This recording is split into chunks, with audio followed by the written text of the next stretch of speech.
جب سرکار کی خدمت میں کافر پیش ہوئے،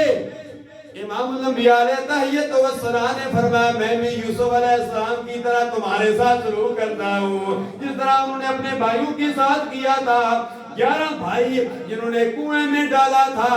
اپنے باپ سے دور کیا تھا اور کہا تھا بھیڑیا کھا گیا ہے، اللہ اللہ وہ دن بھی آیا۔ 11 بھائی حضرت یوسف علیہ السلام کے پاس گئے، یوسف علیہ السلام نے 11 بھائیوں کو معاف کر دیا، فرمایا لا تثریب علیکم اليوم، آج میں تمہیں معاف کرتا ہوں۔ اللہ کے پیارے حبیب نے فرمایا اے ابو سفیان، اور جو ابو سفیان کے گھر میں داخل بھی ہو جائے اور جو اپنی تلواروں کو نیچے پھینک دے،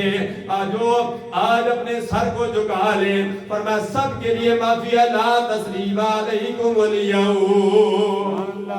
اللہ کے پیارے حبیب چاہتے تو 10,000 کا عظیم لشکر تھا،